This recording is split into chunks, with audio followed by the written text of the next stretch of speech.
বন্ধ করুন ইউপিআই এর এই সেটিং, নইলে হারাতে হবে ব্যাংকে থাকা সকল পুঁজি। কোন সেটিংস বন্ধ করতে হবে, ক্ষতি করতে পারে ফিচার জেনে। দেশে ইউপিআই এর ব্যবহার লাফিয়ে লাফিয়ে বৃদ্ধি পাচ্ছে। ফোনপে, গুগল পে, পেটিএম এর মতন থার্ড পার্টি অ্যাপগুলি অনলাইনে ইউপিআই লেনদেনকে আরো বেশি সহজ করে তুলেছে।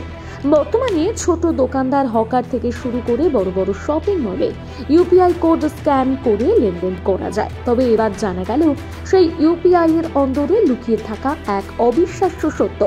আজকাল অনেকেই ইউপিআই অটো পে ফিচারটি ব্যবহার করে থাকেন মাসিক বিল পরিশোধকে সহজ করে তুলতে।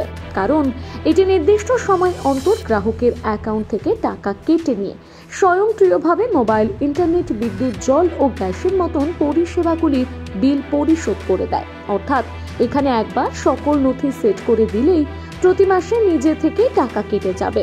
ফলে গ্রাহকদের সময় বাঁচে এবং প্রতিবার লগ ইন করার ঝামেলা দূর হয়। আর এখানেই ঘটে বিপত্তি, কারণ কোনো পরিষেবা বন্ধ করে দেওয়া হলো অটো পে চালু থাকলে সেই টাকা কেটে নেওয়া হতেই পারে।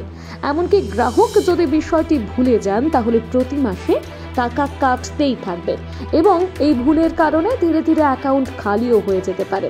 উল্লেখ্য, ইউপিআই অটো পে একটি সহজ এবং কার্যকর ফিচার হলেও এটি ব্যবহারে সাবধান হওয়া প্রয়োজন।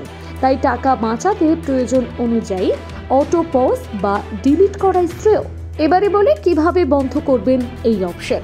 এর জন্য প্রথমে ফোনপে অ্যাপটি খুলে প্রোফাইল অপশনে ক্লিক করতে হবে। এরপর পেমেন্ট ম্যানেজমেন্ট অপশনে গিয়ে অটো পে অপশনটিতে ক্লিক করলে দুটি অপশন আসবে, পজ এবং ডিলিট।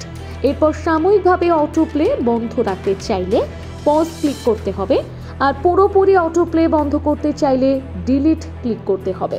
তবে অটো পে বন্ধ করার পর ম্যানুয়ালি বিল পরিশোধ করতে হবে। তাহলে আর দেরি না করে এক্ষুনি চেক করে দেখুন আপনার অটো পেতে কোন কোন পরিষেবা যুক্ত রয়েছে, সেগুলো আদৌ প্রয়োজনীয় কিনা।